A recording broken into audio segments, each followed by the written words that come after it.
Today I'm going to be talking about a workflow that Metabolon has developed in an attempt to try to address what is called the reproducibility crisis in untargeted metabolomics.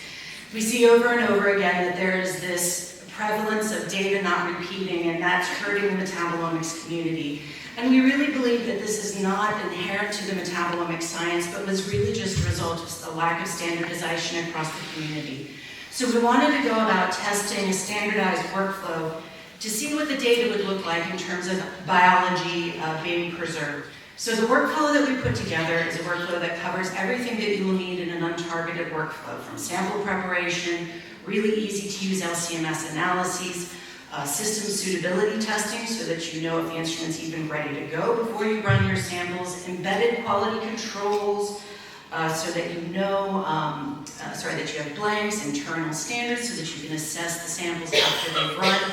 And supporting this entire workflow is a software package that really manages it all, from sample preparation, things like laying out your kit plate or laying out the plate map, all of your bioinformatics, peak picking, peak alignment, metabolite identification have all been validated for both precision and accuracy for this workflow. And today I'm going to be sharing some of the data where we took this workflow and asked ring trial participants to test it. So why we ultimately decided on a ring trial is we really wanted to get this out in front of different users with different instruments, having to look at different SOPs, right? Get it out in the wild and see how it performed.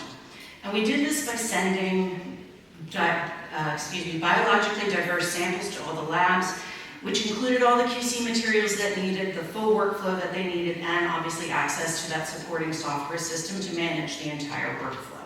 The study we chose to use was a fed-fasted trial data, a crossover trial. So this is a great study. It's easy to get volunteers to just come in the morning fully fasted. We give them something ridiculously good to eat, and then we take their blood again in 45 minutes, right? So it's easy to get donors to come in. And we also like this because it's known and testable biology, right? We know what breaking your fast should look like from a biological perspective, right? We know what we're looking for. So not only can we look for accuracy and precision, not only can we look for precision of the data, we can also look at accuracy of the biological content that we're seeing.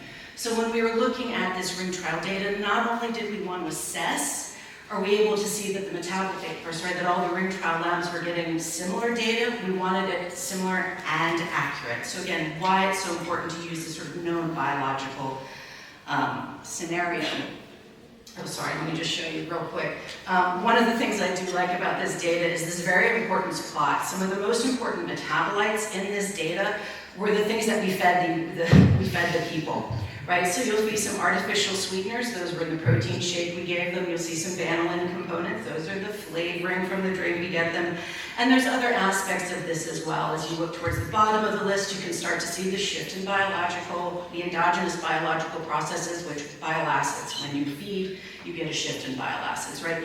So again, all completely understandable and expected biology in this trial. So we wanted to make sure that reproduced across all the sites.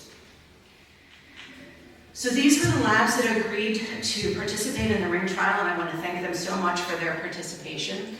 We had a variety of different instruments and obviously global representation in this list. The one thing I do want to call out on this slide is this last line, truth set.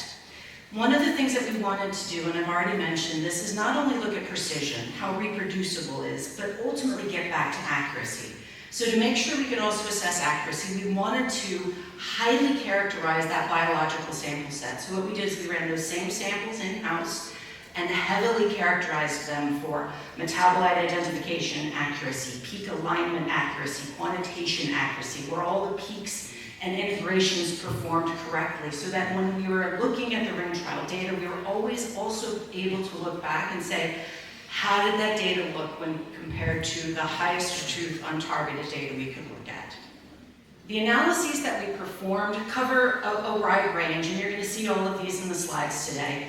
The first is pretty simple correlation of metabolite abundance. How well did the metabolite abundances correlate across the sites? We also looked at the fed-fasted changes in the data, right? And we looked at this in two ways. We looked at this both from a statistical significance, p-value is pretty traditional, But we also looked at this from a fold change perspective, and I think this is a really interesting perspective to look at, and you'll see a lot of this in the data today. You can have something reach statistical significance, and in one lab have been a 20% change, but in another lab have been a 40% change. Still statistically significant, but by looking at fold change, we could also see how is the degree of similarity responsiveness across the labs. Not only statistical significance, but similarity of responsiveness of the instrumentation to the biology. Right, so we wanted to assess that. So you'll see some of that in the data. And then also pretty traditionally, just some metabolite overlap similarities across the labs as well as pathway coverage. So we're gonna start with the just simple pathway coverage and metabolite coverage. So across the 7 labs, on average, the labs detected and identified 754, and these are all complete accurate identifications compared to that truth set across the labs. Approximately 90% of these were reproduced across the different labs, ring trial sites. 93 biological pathways covered, 626 were detected in at least 6 of the 7 labs, and from the QC samples that were embedded, the endogenous QC for all of the endogenous metabolites was 10%. So just to show a little bit of similar data here, what you were seeing is a bit of a distribution of what we were able to see. So on the y-axis is the number of metabolites, x-axis is essentially the number of metabolite, or the number of labs that saw that metabolite. So what you can see is that we approached 500 molecules that were accurately identified in all 7 ring trial labs, and an additional 130 which were detected in 6 of the 7 ring trial labs. So a high degree of precision and consistency of detection of metabolites, and again, all accurate because all of these were benchmarked against that truth data set. Now this is just metabolites, right? So great, we've got incredibly consistent metabolite ID, wonderful. What about the quantitative feedback? So let's start looking at the quantitative results. So what we wanted to do, again, this is a very high-level view of the quantitative accuracy of this data set, is to look at what was the correlation between all of the metabolites across all the different ring trials, and this is just looking at the median correlation based on analyte abundance. You can see that across all the different comparisons, the weakest correlation we had across all the ring trials was 0.78, the weakest, which is still considered strong correlation, right? You can see that the average correlation between all the ring trials was 0.9, and when you compared back, importantly, to that truth data set, you actually had a little bit stronger correlation at 0.92. And again, I'm going to harp on this a little bit today. If we just looked at the consistency among the ring trials, we would have a really good set of the precision, the reproducibility of this kit, but by always comparing back to that truth data, we also get a sense of the accuracy and the reproducibility of that biological signature. Now again, very high level view, we're talking about median correlation, so take a little bit deeper dive. This is that first time we're going to look at that fold change component, right?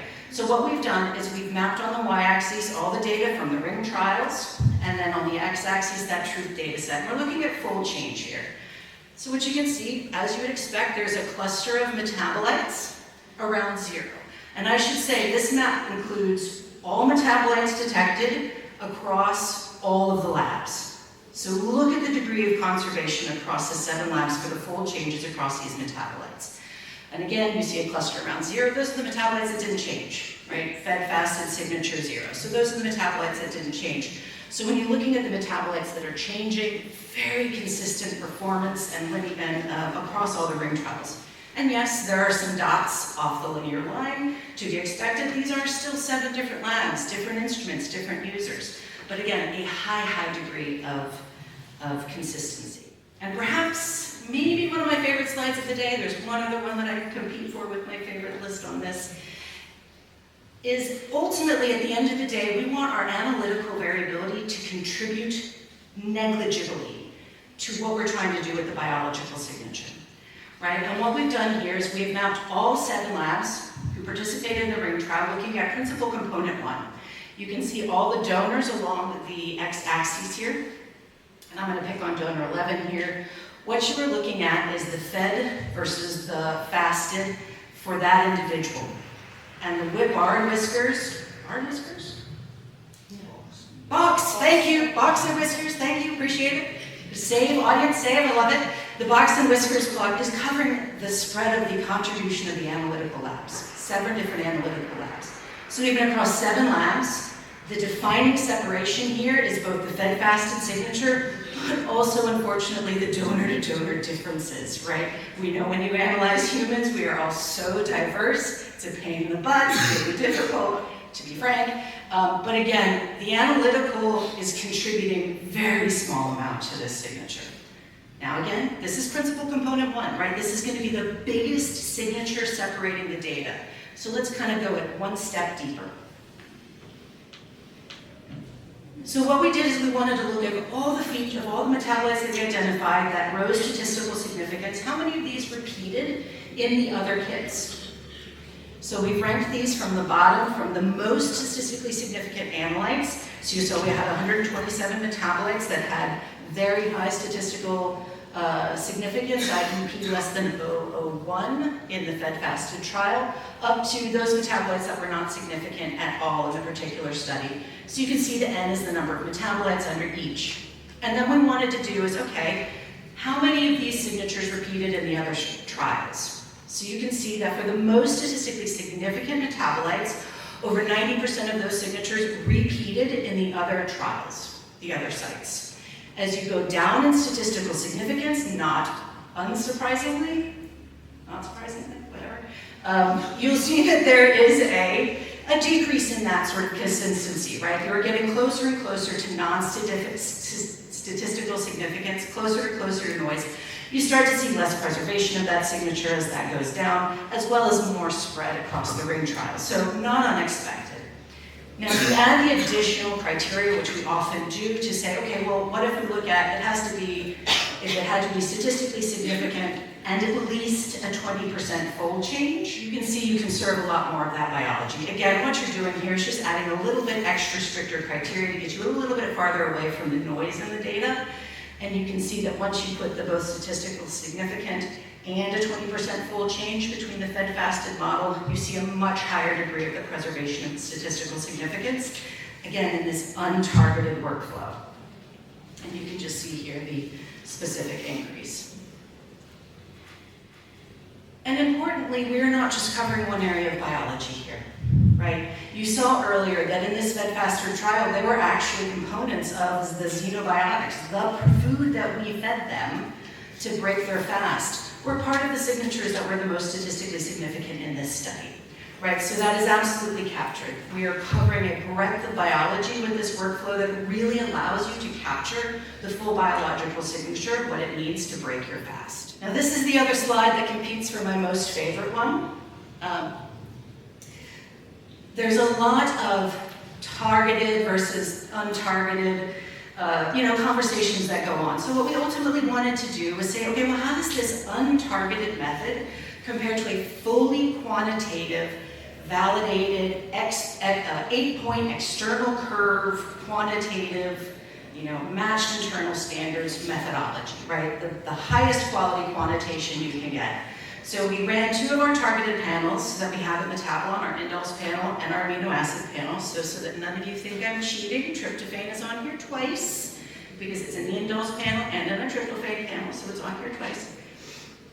But the degree of correlation in metabolite abundances across the untargeted workflow and a fully targeted workflow is quite incredible, with 0.9 being the average correlation. And while I think that's impressive, what I think is the thing that I was the most surprised at when I looked at this data was this plot here.